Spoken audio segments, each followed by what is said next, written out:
Suspense.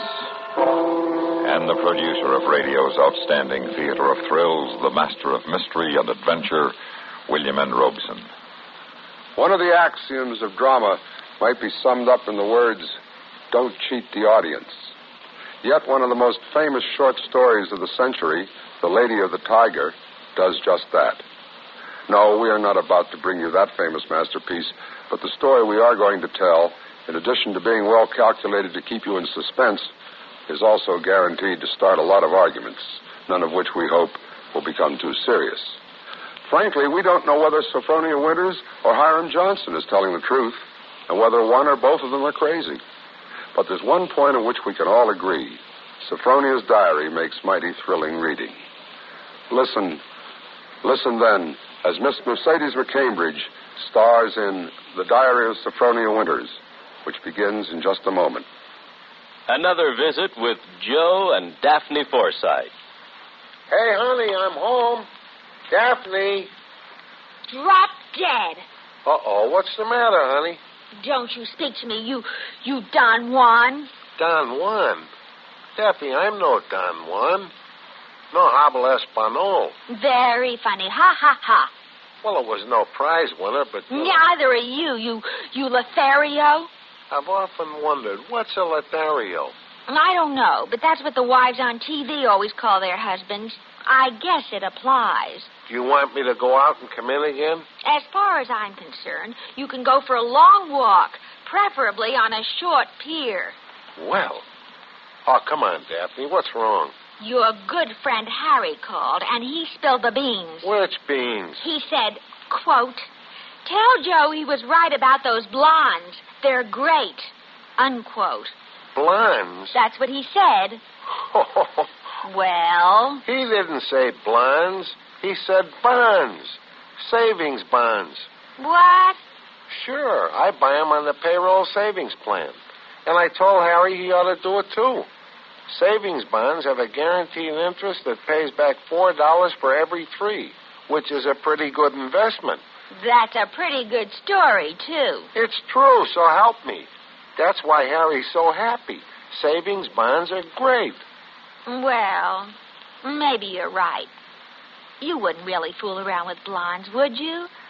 You're too faithful and sweet and kind and... Fast talking. And now...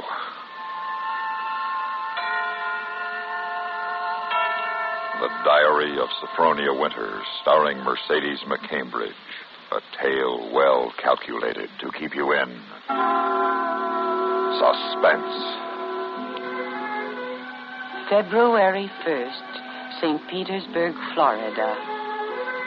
I, Sophronia Winters, have hereby begun this diary because on this date I feel, for the first time in my 60 years, that I have begun to live. It happened this morning. I had just settled myself on the beach when I noticed a man, a thrilling-looking man, strolling toward me. Well, sitting out here all by your lonesome? Oh, well, yes, I am. Didn't I see you last night over at the Starfish Tea Room? The Starfish Tea Room? Oh, yes, I was there yesterday. It's that mighty good table over there. Mind if I sit down beside you? Not at all. Oh, just a minute. Sit on this magazine. This sand sticks to your clothes. Oh, sand don't bother me. Johnson's the name, Hiram Johnson. Come from Green Harbor, Maine. Run a big hotel up there summers. That's my whole history in a nutshell. My name is Sophronia. Sophronia Winters. Sophronia? Mm-hmm. You know, that's quite a coincidence. My sister-in-law's name was Sophronia.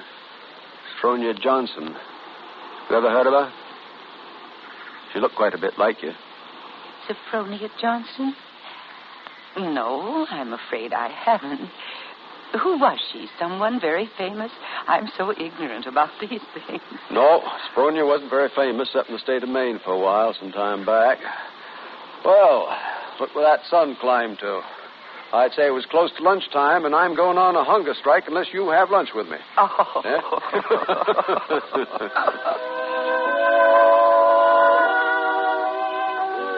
Dear, dear diary, now I know what they mean by the young in heart. There is indeed a boy for every girl in the world, and I have found mine. He is so kind and so generous and so strong, and I am so weak because I want to be. Oh, what's the good of waiting, Sophronia? I got to be back at the hotel in a week. We may never see each other again. Oh, Hiram, don't say that. I couldn't bear it. Then let's do it right away. Tomorrow. There's a parson out on Coral Avenue who'll do the job for us, and we can take a nice moonlight drive out the Alligator Farm afterwards and have a nice shore dinner. Then climb on board the Orange Blossom tomorrow night for Maine. Oh, but what would your family think? Wouldn't they be shocked? Family's all dead. I'm my own boss. There'll just be the two of us, alone together. The two of us, alone together.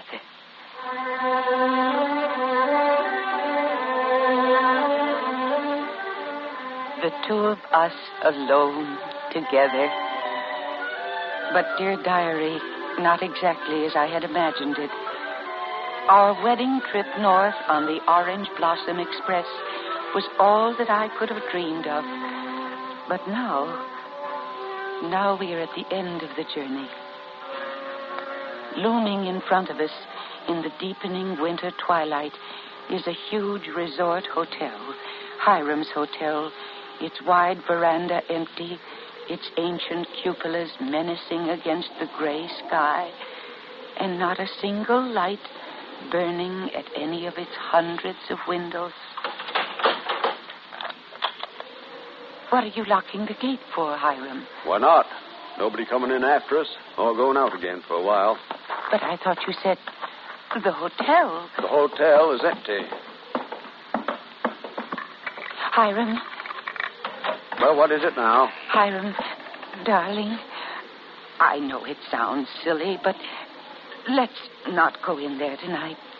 It's so dark and empty. Let's wait until morning. Let's stay in the village just for tonight. We're staying here. Now, get inside. Oh, my arm. Hiram. You remember me telling you down in Florida about my sister-in-law, Sophronia? Yes. Well, that's her. That painting there on the wall. Now, you take a look at her. Good look. But why? She was a murderess. Oh. She was hanged in Portland 25 years ago for the murder of my brother, Ephraim. Here in the lobby of this hotel. They come downstairs singing a hymn and murdered him in cold blood with an axe. That fire axe hanging over there on the wall. Oh, horrible. Yeah. Now, you stand over there under that painting. Hiram, Get over there. Hiram, please, you're hurting me. Now, you stand there quietly. Now, you remember I said you resembled my dead sister-in-law? Well, you do. You are a spitting image.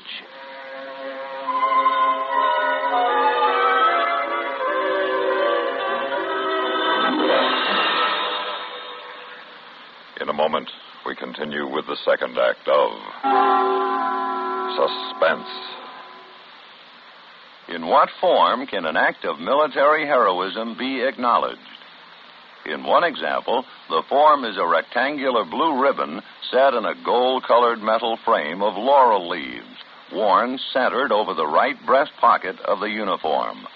A bronze oak leaf cluster may be affixed to the ribbon for each subsequent award of the same decoration. This is the emblem of the Distinguished Unit Citation, awarded to units of our armed forces and those of our allies for extraordinary heroism in action against an armed enemy. One of America's newer military decorations, it is designated to recognize activity on or after December 7th, 1941. The Distinguished Unit Campaign streamer is blue, with the name of the cited action embroidered in white.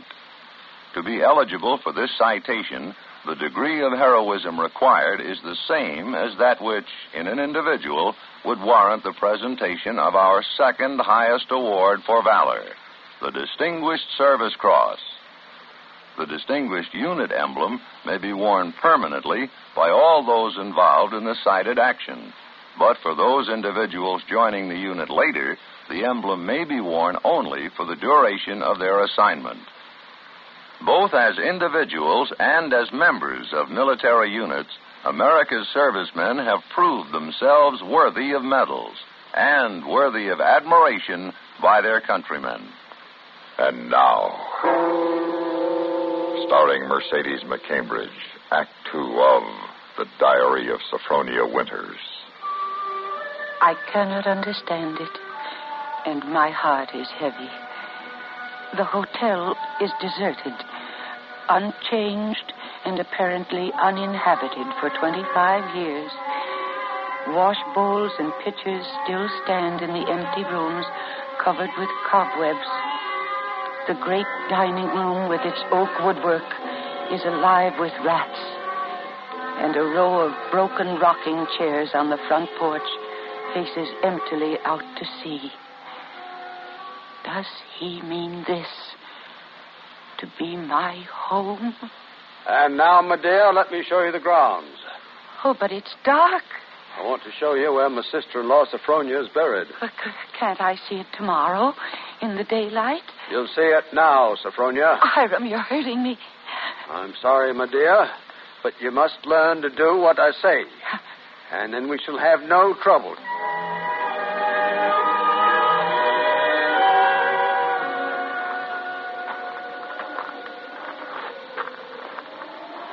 There we are.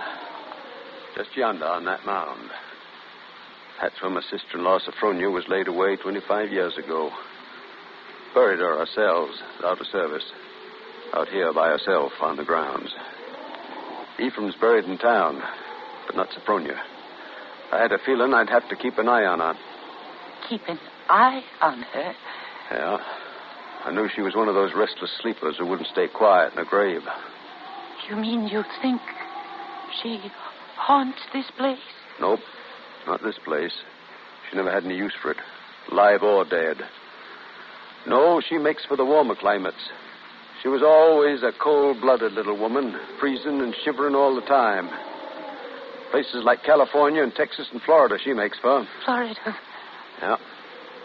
One of her favorite haunts, particularly around St. Petersburg. She likes the flowers and the sun and romance. Hiram, I feel cold. I'm shivering. Do you mind if I go inside now? In a minute. Haven't explained everything. You see those birches over there? Under every one of them's a grave. See, I found her wandering the earth in disguise 3 times. I killed her 3 times. Still don't do any good. She's still restless. You mean you've killed 3 different women? Yep. Now I'll keep another grave open to remind her.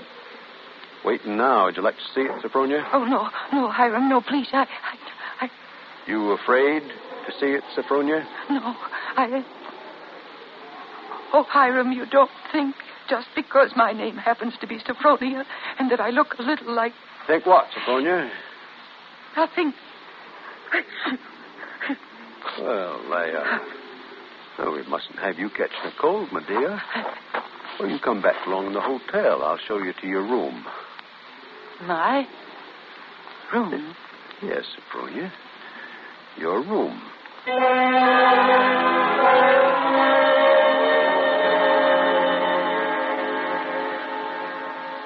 Now, this room's cleanest in the hotel. Always expected to be occupied again sometime.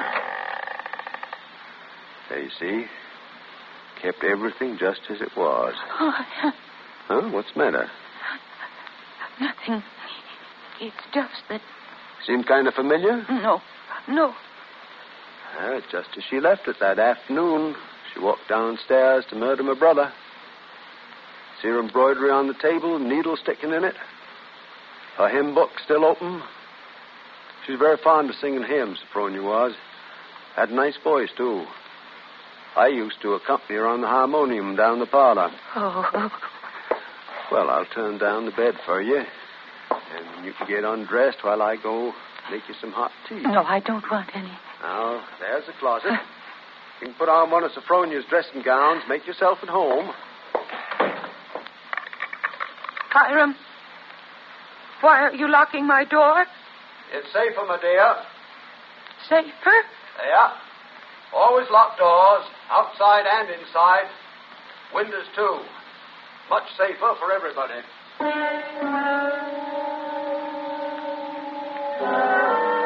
It must be nearly midnight now. I don't know. I don't know how long it's been since he locked that door on me and left me alone in this horrible room with its hideous little mementos of a dead murderess.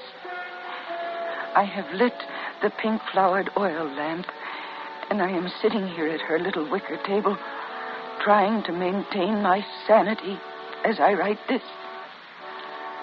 I can hear him downstairs, in the shabby little parlor off the lobby, playing the harmonium, playing the same piece over and over again. My hand has just brushed against her needlework, lying beside the open hymn book, open at the same hymn he is playing, the same hymn he is playing. I shall go mad. I shall go mad. I shall go mad. No.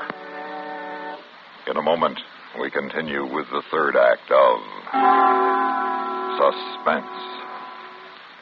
We have, together, ample capacity and freedom to defend freedom.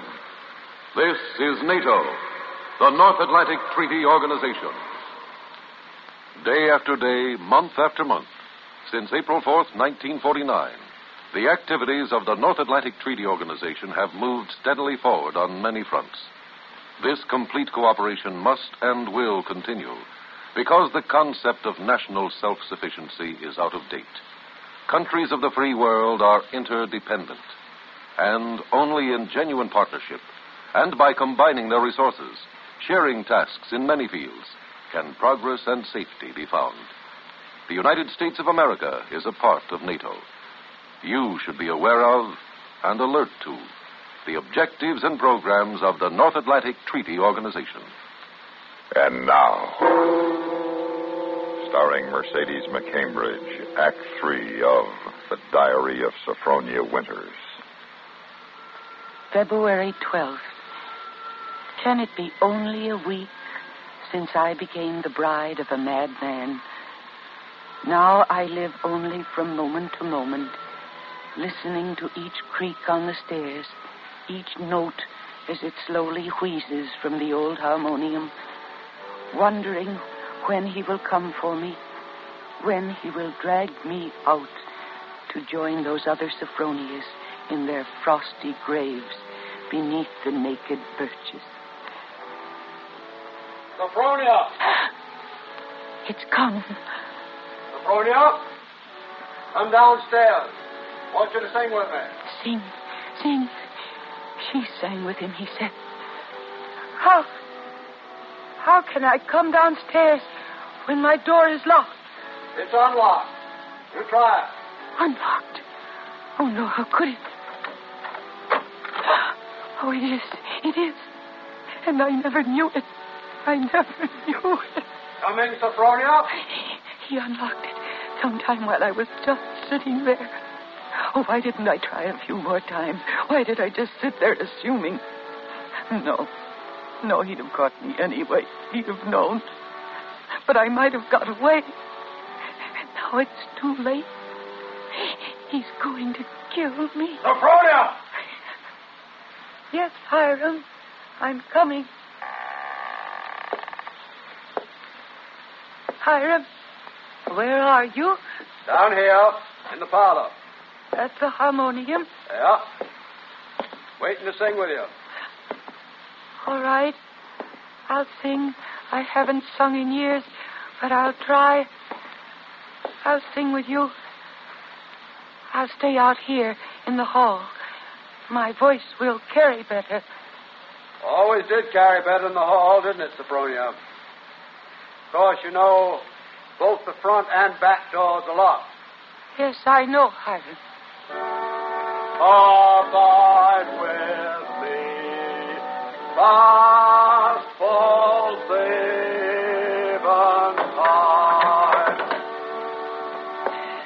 The darkness deepens, Lord, with me abide.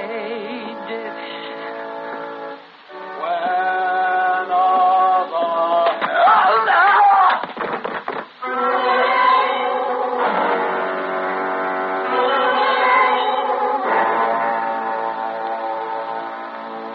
There's only one more page. Shall I read it to you, nurse? Yes. Yes, go ahead. March 22nd. I have been sick, I think, for a very long time. The pages of my diary are blank, but I shall take you out again, poor diary, today, and start you over again.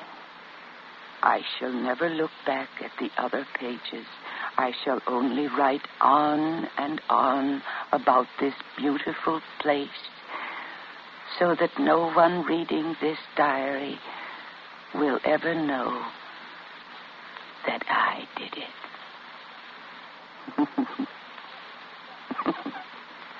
But I did do it, diary. I was smarter than he. When I opened that door at the head of the stairs and heard the music, when I saw the fire axe still hanging on the wall, I was so cautious, so terribly cautious. I tiptoed like a little mouse, even as I sang the hymn, into that room where he was playing. If a reflection of that axe had so much as glimmered across the wood, if he had turned.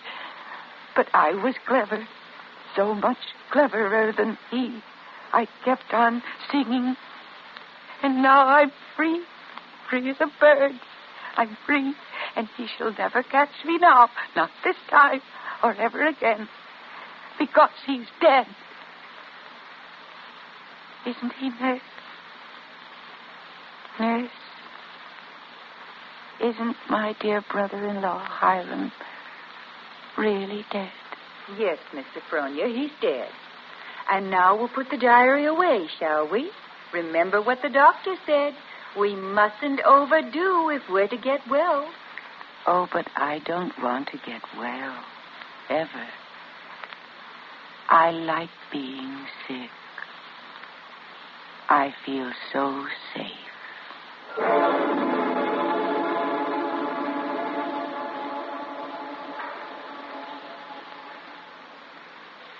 Suspense, in which Mercedes McCambridge starred in William N. Robeson's production of The Diary of Sophronia Winters by Lucille Fletcher. Supporting Mercedes McCambridge in The Diary of Sophronia Winters were Carl Swenson and Ellen Morgan. Listen. Listen again next week when we return with Miss Kathy Lewis starring in The Bridge. Another tale well calculated to keep you in suspense.